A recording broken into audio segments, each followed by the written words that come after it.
اللہ رب العالمین والصلاة والسلام علی سید الانبیاء والمرسلین اما بعد فاعوذ باللہ من الشیطان الرجیم بسم اللہ الرحمن الرحیم۔ الحمدللہ الہادی پروگرام میں آپ کو معلوم ہے ہم ایک قرآنی موضوع کا انتخاب کرتے ہیں اور اس سے متعلقہ دیگر آیات اور احادیث کریمہ ذکر کی جاتی ہیں تاکہ اللہ تبارک و تعالیٰ کے مقصود کو بآسانی سمجھ سکیں اور اس کے تقاضے کے مطابق عمل اختیار کر کے اللہ تعالیٰ کی رضا حاصل ہو سکے۔ ابھی جو ہمارا موضوع چل رہا تھا وہ ولا خوف علیہم ولا هم یحزنون تھا۔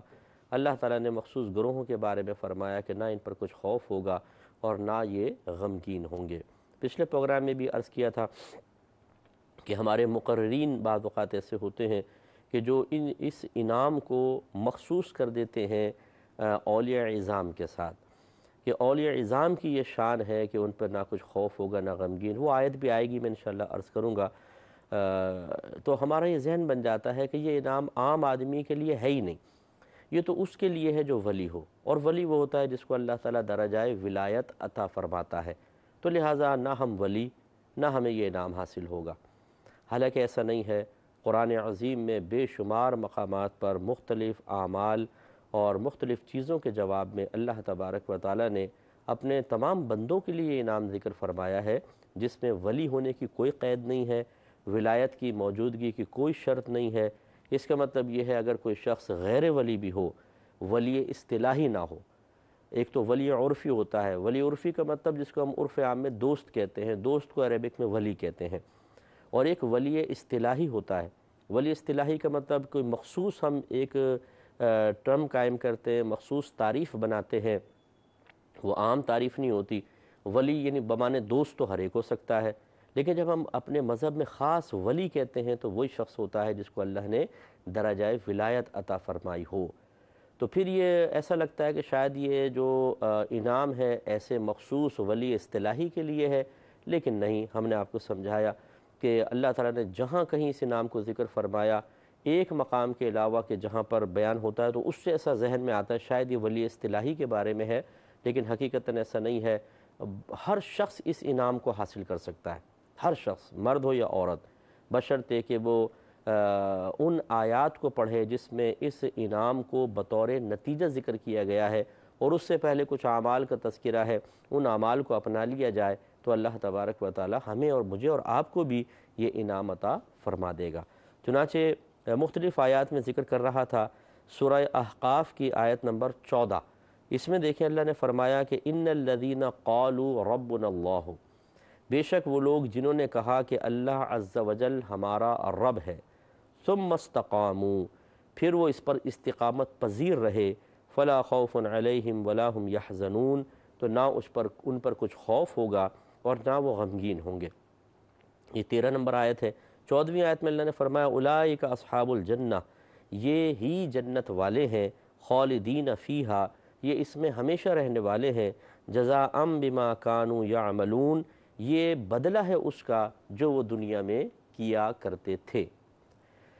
اس کا مطلب ہے کہ اس آیت کریمہ میں اللہ تعالیٰ نے ہمیں ایک دعوت دی ہے کہ اگر آپ اس انعام کو حاصل کرنا چاہیں کہ آپ پر نہ دنیا میں کچھ خوف ہو نہ آخرت میں غمگین ہوں، تو پھر استقامت حاصل کریں، قائم رہیں۔ تو اللہ تعالیٰ نے بیان فرمایا کہ جنہوں نے کہا اللہ ہمارا رب ہے، پھر اس پہ استقامت پذیر رہے۔ اس کا مطلب یہ ہے کہ رب کو رب مان لیا، اپنے عقیدے درست کر لیے، کیونکہ صرف اللہ کو مان لینا کہ اللہ میرا رب ہے، معاذ اللہ اگر کوئی یہ کہے یعنی یہ تو اچھی چیز ہے، معاذ اللہ میں اس بات پہ کہہ رہا ہوں، لیکن ساتھ میں یہ بھی کہے میں نبی کو معاذ اللہ نبی تسلیم نہیں کرتا، اللہ میرا رب ضرور ہے۔ یہ تو بے شمار لوگ کہہ رہے ہیں، دیگر مذاہب والے بھی کہتے ہیں، اللہ کو تو مانتے ہیں بہت سے لوگ، لیکن ہمارے نبی کو نہیں مانتے۔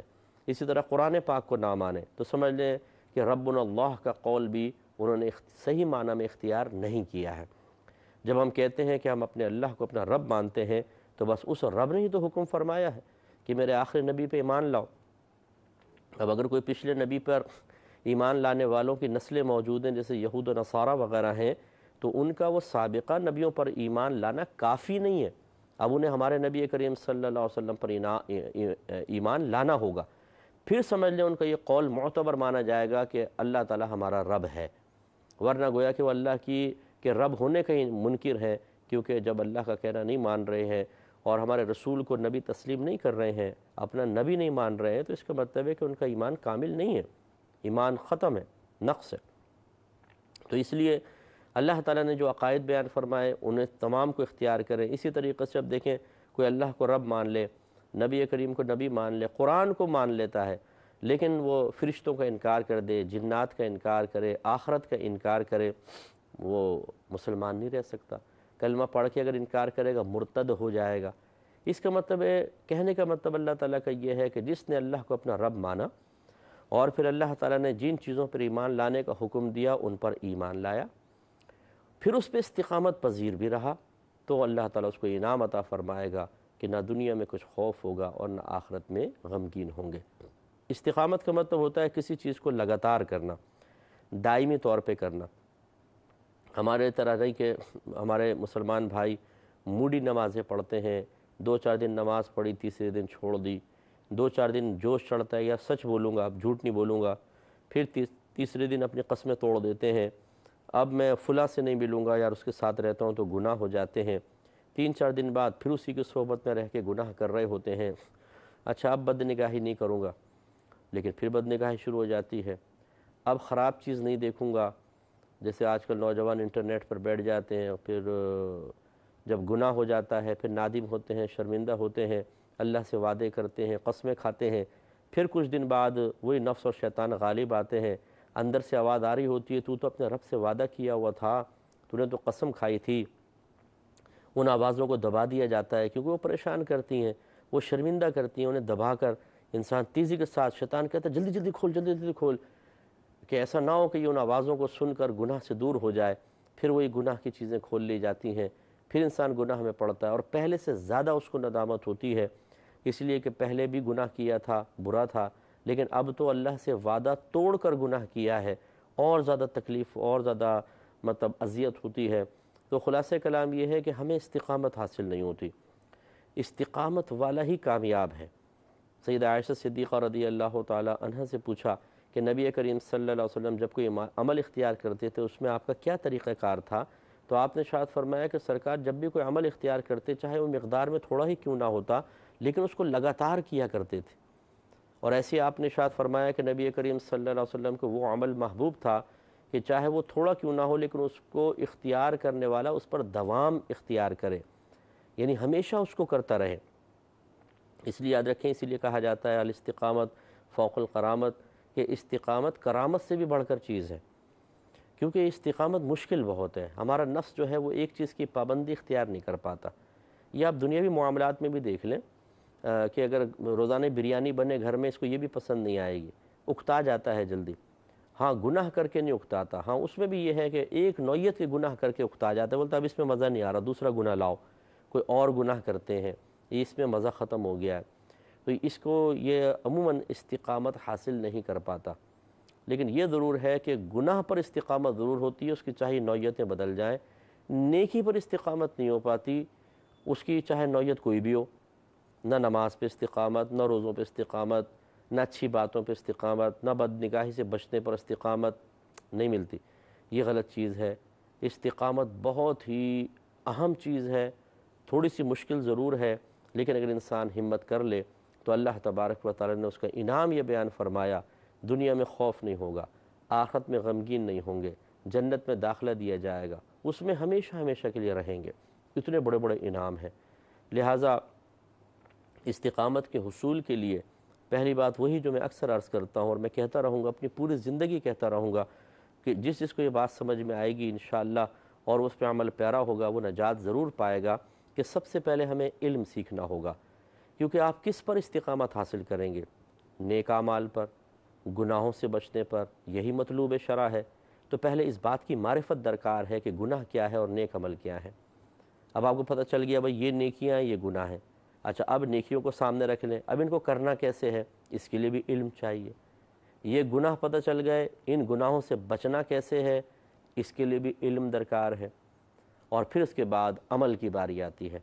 فرسٹ سٹیپ علم ہے، سیکنڈ سٹیپ عمل ہے۔ حضرت عمر فاروق رضی اللہ تعالیٰ عنہ فرمایا کرتے تھے کہ تم قوم کے رہنما بننے سے پہلے علم حاصل کرو۔ وجہ یہ ہے کہ جب قوم کا رہنما بننا ہے، اس کو قوم کو لے کے چلنا ہے، انہیں احکام سکھانے ہیں، انہیں گناہ سے بچانا ہے، انہیں خطرات سے بچانا ہے، تو اس کو علم ہونا چاہیے۔ تو اس لیے سب سے پہلے علم، جب یہ چیز سامنے آ جائے کہ بھئی یہ نیکیاں، یہ برائیاں، اب اس پہ بچنا کیسے ہے اور پھر اس پہ استقامت کیسے حاصل کرنی ہے۔ مثال کے طور پر نماز، یہ تو سب جانتے ہیں جی، نماز 5 وقت فرض ہے۔ تو سب سے پہلے آپ نے جانا جی نماز فرض ہے، اب اس کی ادائیگی کے بعد اس پر استقامت۔ تو یوں مطلب طریقے ہوتے ہیں ہر چیز پر استقامت حاصل کرنے کے۔ مثلا اب جیسے نماز پہ آپ کو استقامت حاصل کرنی ہے، پابندی سے پڑھیں، اور اس میں بہترین طریقہ یہ ہوتا ہے کہ آپ دوسروں کو کہنا شروع کر دیں، بھائی نماز پڑھا کرو۔ آپ نماز پڑھنے جا رہے ہیں تو بس دعوت دیتے جائیں، آئیے بھائی نماز پڑھنے چلتے ہیں۔ کھڑے نہ ہو کہ بھائی آؤ میں لے کے چلتا ہوں، نہیں، آئیں نماز پڑھنے چلتے ہیں، آگے بڑھ جائیں، تاکہ سب کو پتہ چلے کہ یہ نماز پڑھنے والا ہے۔ یعنی یہ دکھانا مقصود نہ ہو، سنانا یا اپنی معرفت کا پیدا کرنا مقصود نہیں، لیکن سب کو جب پتہ چل جائے گا تو پھر نفس اب نماز کے ترک کرنے سے ڈرے گا۔ خصوصاً فجر کی نماز مسجد میں ادا کریں، اگر پاسبل ہو تو، کوئی شرعی عذر نہ ہو تو آپ مسجد میں ادا کریں، اور پھر جو لوگ نمازی ہیں ان سے لیگ سے لیگ دعا سلام جاری رکھیں۔ وجہ اس پہ فائدہ یہ ہوگا کہ ایک دن اگر آپ غائب ہوں گے تو آپ کو اب احساس ہوگا، کل جاؤں گے تو پوچھیں گے کیوں نہیں آئے تھے۔ تو اس لیے جب آدمی کہنا شروع کر دیتا ہے لگاتار تو اسے آہستہ آہستہ اس پر استقامت حاصل ہوتی ہے۔ اسی لیے ہم بعض اوقات تبلیغ دین نہیں کرتے۔ بہت سے گھر کے سرپرست اپنے گھر والوں کو گناہ سے کیوں نہیں بچاتے؟ اس لیے کہ ان کو خوف ہوتا ہے کہ آج میں ان کو کہوں گا تو کل میں نے خود بھی کرنے ہیں۔ تو اپنے لیے گناہ کی راہ ہموار رکھنے کے لیے وہ اپنے گھر والوں کو اس گناہ سے روکنے کا فرض بھی پورا نہیں کرتے ہیں۔ اسے خود پتہ ہے میں کچھ دن بعد بیٹھوں گا، بد نگاہی بھی کروں گا، الٹی سیدھی چیزیں دیکھوں گا، نمازیں چھوڑوں گا، غلط کام کروں گا۔ وہ سوچتا ہے اب میں گھر والوں کو کہوں گا تو یہ بعد میں کہیں گے بھئی تم تو میں منع کر رہے تم خود کر رہے ہو، تو اس لیے بھئی خاموش رہو، یہ بہتر ہے، تاکہ اپنا سلسلہ چلتا رہے۔ اب دیکھیں اللہ تعالیٰ ہمیں فرمائے، اس میں ہم 10 بار سوچتے ہیں، شیطان مشورہ دیتا ہے فوراً عمل کرتے ہیں، اور ہم گھر والوں کو تلقین کرنے سے رک جاتے ہیں۔ گھر والے ہماری نگاہوں کے سامنے گناہ کر رہے ہوتے ہیں، لیکن اس لیے ہم ان کو نہیں روک پاتے کہ نہیں یار پھر میرے اپنے گناہوں کا سلسلہ رک جائے گا، اس لیے لگے رہنے دو۔ لیکن یہ نہیں سوچتے کہ بروز قیامت یہی جو گھر والے ہیں یہ آپ کے سامنے کھڑے ہوں گے، اور اللہ تعالیٰ کی بارگاہ میں عرض کریں گے یا رب کریم یہ ہے وہ گھر کا سرپرست جس پر تو نے ذمہ داری رکھی تھی کہ خود بھی گناہ سے بچے اور ہمیں گناہ سے بچائے۔ یا ایھا الذین آمنوا قوا انفسکم واہلیکم نارا وقودھا الناس والحجارہ، بارہا سنا چکا ہوں یہ آیت۔ اے ایمان والو اپنے آپ کو اور اپنے گھر والوں کو جہنم کی اس آگ سے بچاؤ جس کا ایندھن آدمی اور پتھر ہے۔ گھر کے سرپرستوں سے خطاب ہے، بچاؤ گھر والوں کو، نہ یہ کہ آنکھیں بند کر کے اپنے لیے نفسانی خواہشات کی تکمیل کی راہ ہموار رکھنے کے لیے ان کو کچھ نہ کہو، پھر تو آخرت میں پھنس جاؤ گے۔ کیونکہ یہاں امر ہے، اللہ نے فرمایا گھر والوں کو بچاؤ، حکم دیا جا رہا ہے، نہیں بچائیں گے تو ہر حکم کا جواب پھر بروز قیامت پوچھا جائے گا کہ بھئی ہاں تمہیں حکم دیا گیا تھا گھر والوں کو جہنم کی آگ سے بچاؤ، کتنا بچایا؟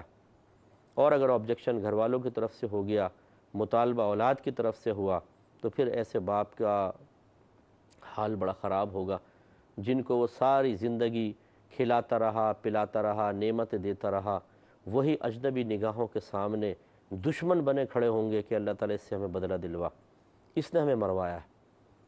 اس لیے ہمارے بہت سارے گھر کے سرپرست تو ہمارا پروگرام دیکھتے ہی نہیں ہیں، وہ بند کر دیتے ہوں گے ٹی وی کے، نہیں یار یہ جہاں بھی ہماری گرفت ہونے لگتی ہے، جہاں پر ہمارے لیے پکڑ کا سامان ہوتا ہے، جہاں پر آئینہ ہمیں نظر آنے لگ جاتا ہے، جہاں ہماری کسی برائی کی نشاندہی ہوتی ہے تو ہم گلٹی فیل کرتے ہیں، برا سا فیل کرتے ہیں، ندامت سی ہونے لگتی ہے۔ تو اس کا طریقہ یہ نہیں کہ ہم آنکھیں بند کر کے کسی چیز کے حق ہونے کا اقرار کریں اور اپنے عمل میں تبدیلی لائیں، نہیں، بہترین طریقہ ہے آواز بند کر دو، گلا گھونٹ دو، چینل بدل لو، گھر والوں کو سمجھاؤ کہ نہ دیکھا کرو یہ مولویوں کی باتیں۔ اس طرح کر کے ہم اپنے لیے خود وہ سامان جمع کر رہے ہیں کہ جو ہلاکت کا سامان ہے، اور میدان محشر میں شرمندگی اور رسوائی ہو سکتی ہے۔ خصوصاً جو ہمارا نوجوان طبقہ ہے اسے استقامت کے اوپر خاص طور پہ غور کرنا چاہیے، کیونکہ جوانی میں استقامت بہت ہی مشکل کام ہے۔ جوانی کے اندر ویسے ہی امنگیں جوان ہوتی ہیں اور سوچ و فکر آزاد ہوتی ہے، اس میں پابندی اختیار کرنا تھوڑا سا مشکل ہوتا ہے۔ لیکن جو نوجوان، آپ اپنے اطراف میں بھی دیکھیں، بہت سارے نوجوان آپ کو ایسے نظر آئیں گے جو نیکیوں پہ استقامت پذیر ہیں۔ وہ گندی گیدرنگ میں نہیں بیٹھتے ہیں، وہ گالیاں نہیں بکتے ہیں، وہ بدنگاہی نہیں کرتے ہیں، فحش کلامی نہیں کرتے ہیں۔ آپ ہی کے سامنے کالجز میں، یونیورسٹیز میں آپ دیکھیں، تعداد قلیل ہوگی، 100 میں کوئی ایک ہوگا، 2 ہوں گے، 3 ہوں گے، 100 بچیوں میں سے کوئی 2-4 بچیاں ایسی ہوں گی، لیکن ہیں۔ قلیل یا کثیر کو نہیں دیکھا جاتا۔ اگر سونے کی ایک اینٹ پڑی ہو اور ادھر مٹی کی اور سیمنٹ کی بنی ہوئی لاکھوں اینٹیں پڑی ہوں اور آپ کو کہا جائے کس کو اٹھائیں گے، تو آپ تو سونے کی اینٹ اٹھائیں گے۔ کیوں لاکھوں کو چھوڑ کر ایک کی طرف آئے؟ اس لیے کہ یہ ایک لاکھوں پر بھاری ہے۔ جب کوئی اللہ تبارک و تعالیٰ کا نیک بندہ ہو جاتا ہے، اپنے آپ کو خصوصاً اس دور میں، قرب قیامت کے دور میں، وہ اپنے آپ کو گناہوں سے بچاتا ہے تو اس کی ویلیو بڑھ جاتی ہے۔ آپ دیکھیں آفیسز وغیرہ میں، فیکٹریز میں، جو دیانت دار کا ہوتا ہے کام کرنے والا، ایماندار ہوتا ہے، باصلاحیت ہوتا ہے، وہ ایک ہوتا ہے، نکمے اکثر زیادہ ہی ہوتے ہیں۔ تو مراعات اس کو ملتی ہیں یا سب کو ملتی ہیں؟ اس کو ملتی ہیں۔ ہمیشہ یاد رکھیں۔ اچھا، اسی طرح میں ایک اور آپ کو بات سمجھاتا ہوں۔ کل آپ کی اولاد ہو جاتی ہے، 12 بچے پیدا ہو گئے آپ کی، مثال کے طور پر۔ ایک بچہ بڑا فرما بردار ہے، آپ اسے ڈانٹتے ہیں، وہ سر جھکا کے سنتا ہے، آپ مارتے ہیں، وہ جواب میں چوں چرا نہیں کرتا، آپ کے زبان سے نکلنے والے الفاظ نہیں، آپ کی آنکھوں کے اشاروں کو سمجھتا ہے اور فوراً کام کر دیتا ہے۔ اور 11 نکمے ہیں، نافرمان ہیں، بدتمیزیاں کرتے ہیں، آپ صراحتاً حکم دیتے ہیں تب بھی نہیں مانتے ہیں۔ دیانتداری سے بتائیے آپ کی نگاہ انتخاب کس کی طرف ہوگی؟ یقیناً اس بچے کی طرف۔ ایسا بننا چاہیے تو اچھا بنے۔ آپ کے اطراف میں لوگ موجود ہیں، ان کی اللہ کی بارگاہ میں بڑی ویلیو ہے، آپ بھی اچھے بنیں، استقامت پذیر ہوں، یہ کمال ہے۔ اللہ تعالیٰ عمل کی توفیق عطا فرمائے، آمین۔ وآخر دعوانا ان الحمدللہ